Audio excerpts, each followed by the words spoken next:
Welcome. Today what I would like to talk to you about is something that I think is very, very important. And this is something that I'd like to talk with my students about on the very first day of class. Just simply for the fact that I might not see them again. They might change their schedule or drop the course or whatever. And I think that this is that important that I really want every individual out there at least to have access to this information. And that is fundamentally, how do you accomplish what you want in life? How do you achieve your big goals? Something that I have found extremely frustrating over the past several years is when I ask my students what they would like to accomplish in life, what they would like to do, what are their personal goals, their professional goals, and how are they going to accomplish these things. Now, it's frustrating because a lot of students have these truly marvelous aspirations, and they tell me that they were born to do something. They feel that they would be good at doing something, and they thought about it ever since they were children, perhaps. But if that doesn't work out, then they're going to default to plan B. And that's the frustrating part for me. That is, if plan A is so important, why should you have a plan B? The fundamental goal should be to acquire the initial aspiration. And today I'm hoping to tell you a little bit about how to accomplish that logistically. That is, how to take one foot in front of the other towards a trajectory that will ultimately lead you to your success. Along these lines, there tends to be a feeling among undergraduates, and I'm seeing this more and more with each succeeding semester, that is that students seem to feel stuck. That is, they don't seem to be ready to, participate in the next stage of their professional development. Oftentimes they feel confused or ambiguous or perhaps even scared to move forward. And I think that these feelings of being stuck can come from a different places. One, there's a lot of options out there, right? It's a big world, it's a magnificent world, and presumably there are so many things that we could accomplish in life, and it's really hard to choose just one. We might have different types of aspirations, maybe they're in completely different fields, and it's really hard to figure out how to merge the two. Likewise, other students might not know how to simply begin, how to take that first initial step going up this gigantic mountain that seems nearly impossible to climb. Now, what I can tell you is my own experiences that I've gathered through the years based on different types of pretense and suppositions about how the world was going to treat me and what I needed to do to navigate it.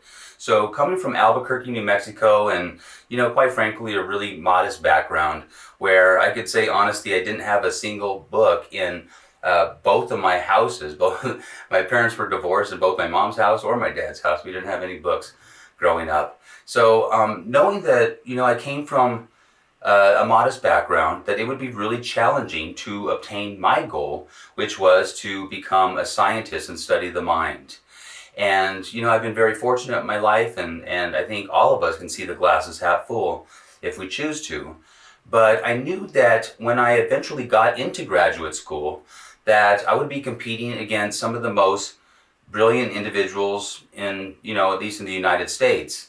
And they were. So at the University of Missouri in the PhD psychology program, there were students from all over the country, indeed all over the world, and many of these students had maxed out their GRE scores. They were just simply incredibly brilliant. Likewise, I also knew that they came from backgrounds with much more resources than I had available to me. Financial resources, social know-how, and so forth. So I knew that it would be incredibly challenging to compete amongst, and I guess in theory against, some of these individuals that I knew were bringing a lot more to the table than I was able to, simply based on my own life circumstances. Now, what is interesting is that throughout my graduate career, I was blessed to be so successful. So I was able to write papers and publish papers and conduct different types of studies that progressed a research program that I have, later matured and so forth. But what I learned along the lines is that many of the characteristics that we tend to feel insecure about, the characteristics that we really can't do much about, our intelligence, our financial background, our family background, even our looks, these characteristics really weren't predictive of my success. What was predictive, and what I believe ultimately is the true secret to success, is a couple basic characteristics. One of them being ambition.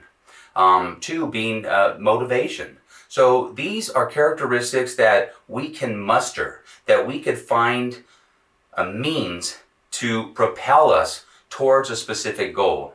And just to reiterate, a lot of the characteristics that we can't do much about, a lot of the things that we tend to feel insecure about, at least in my experience, didn't seem like they were as predictive of success as perhaps some of these other types of motivational ideals that I think that we could learn to strengthen. Now, I think that I could give you a few tips to help propel you, to help initiate this perhaps new sense of purpose, and give you a few strategies for how to obtain your goals. One of them is just appreciating what you have.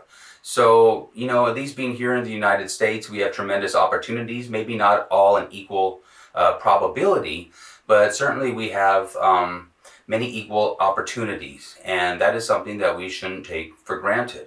Likewise, I implore you to strive for your goals, for your ambitions, and don't be constrained by your insecurities. We're all insecure. Everybody on this planet is insecure about usually many different characteristics about themselves. So feeling insecure, feeling small is not a unique feature. It's common, it's normal. So we need to get over that, right? We can't let that just bog us down for the rest of our life. Likewise, I think it's really important to appreciate that almost everybody out there has somebody that loved them, or still loves them, hopefully still loves them.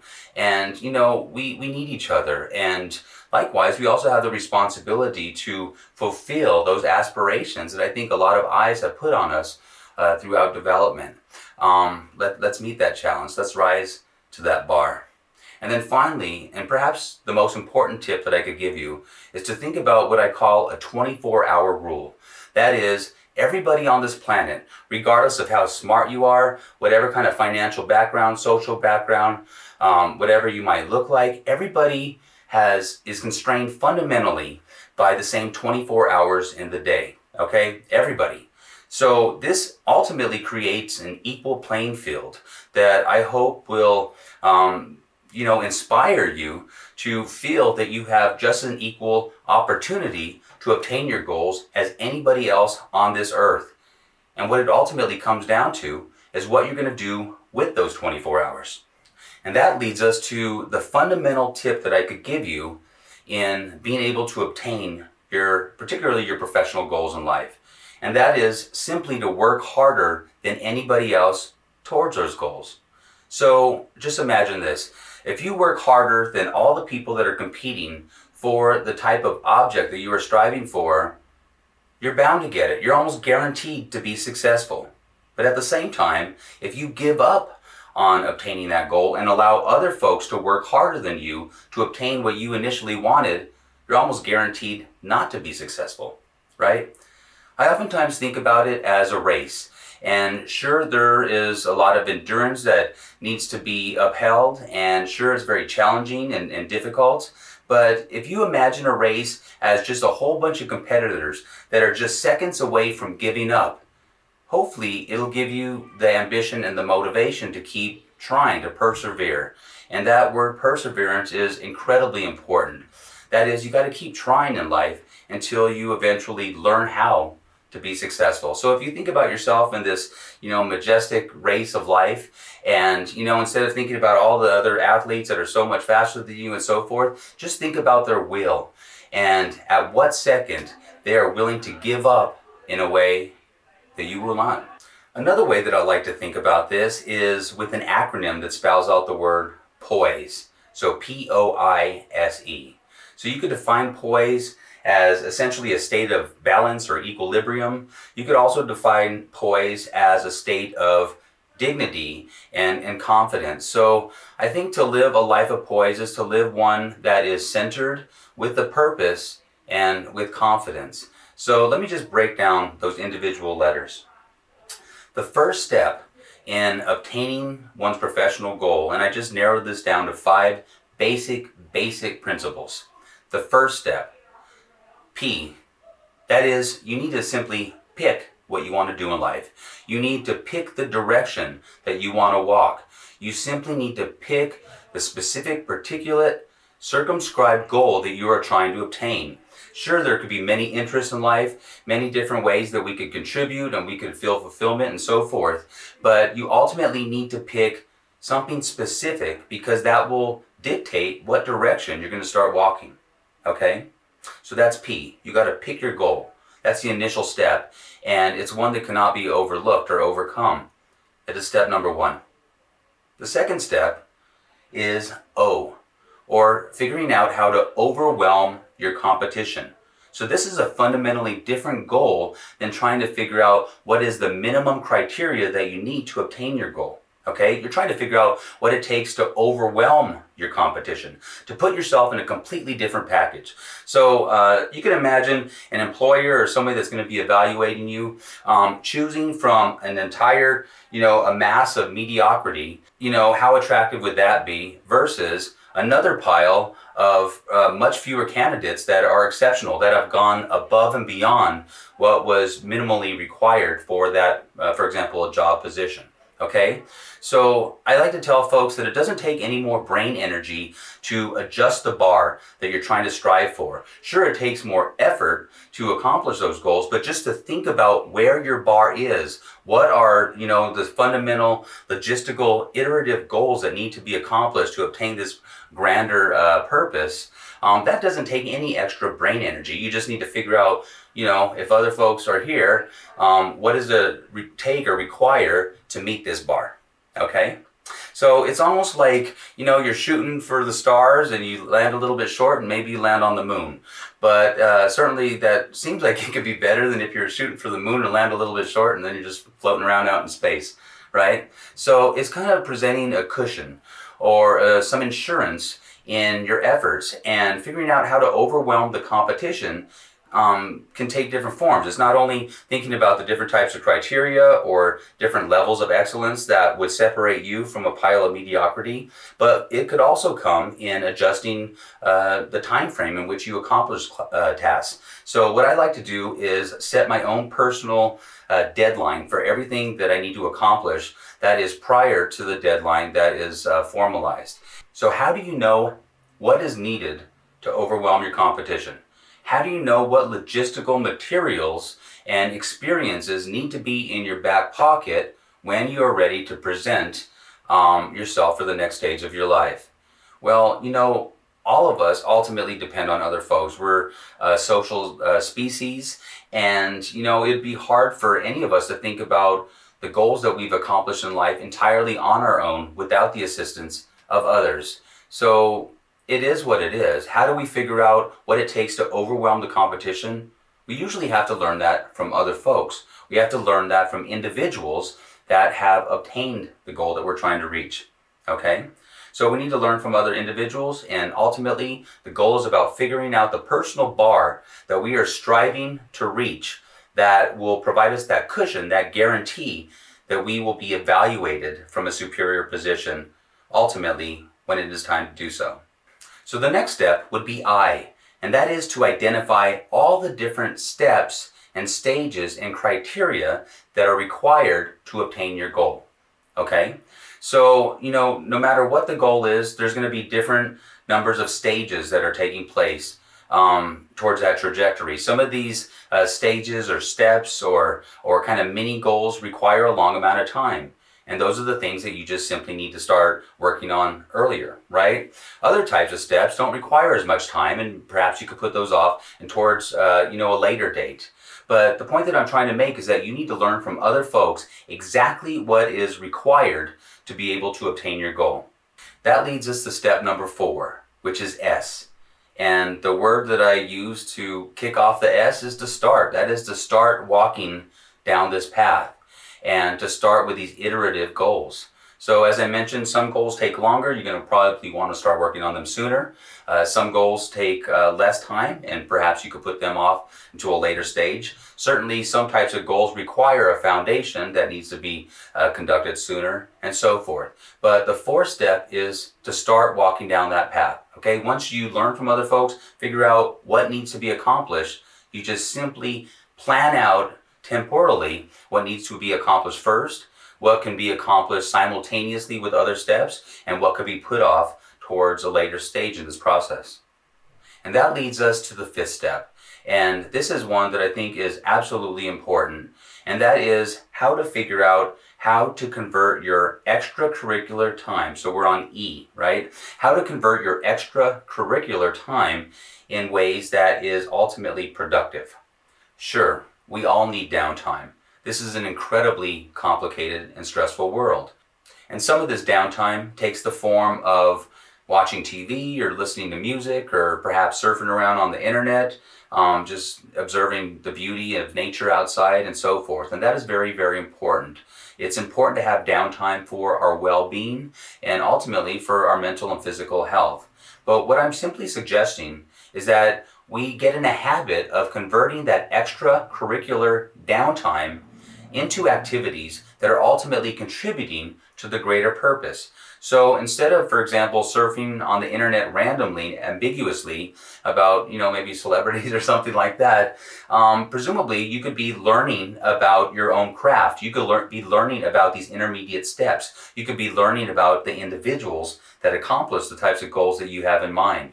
So that doesn't take a lot of brain energy. And with different types of tasks, sometimes it takes a lot of concerted concentration and energy, and you need to have the atmosphere a certain way and free of distractions and so forth. And other types of activities that are still necessary can be done while there are distractions and in ways that are still relaxing and somewhat enjoyable. So what I'm simply suggesting is that you get into the habit of converting your extracurricular activities into downtime activities that are still purposeful. Okay? So ultimately it comes down to that 24-hour rule and what you're willing to do within those 24 hours.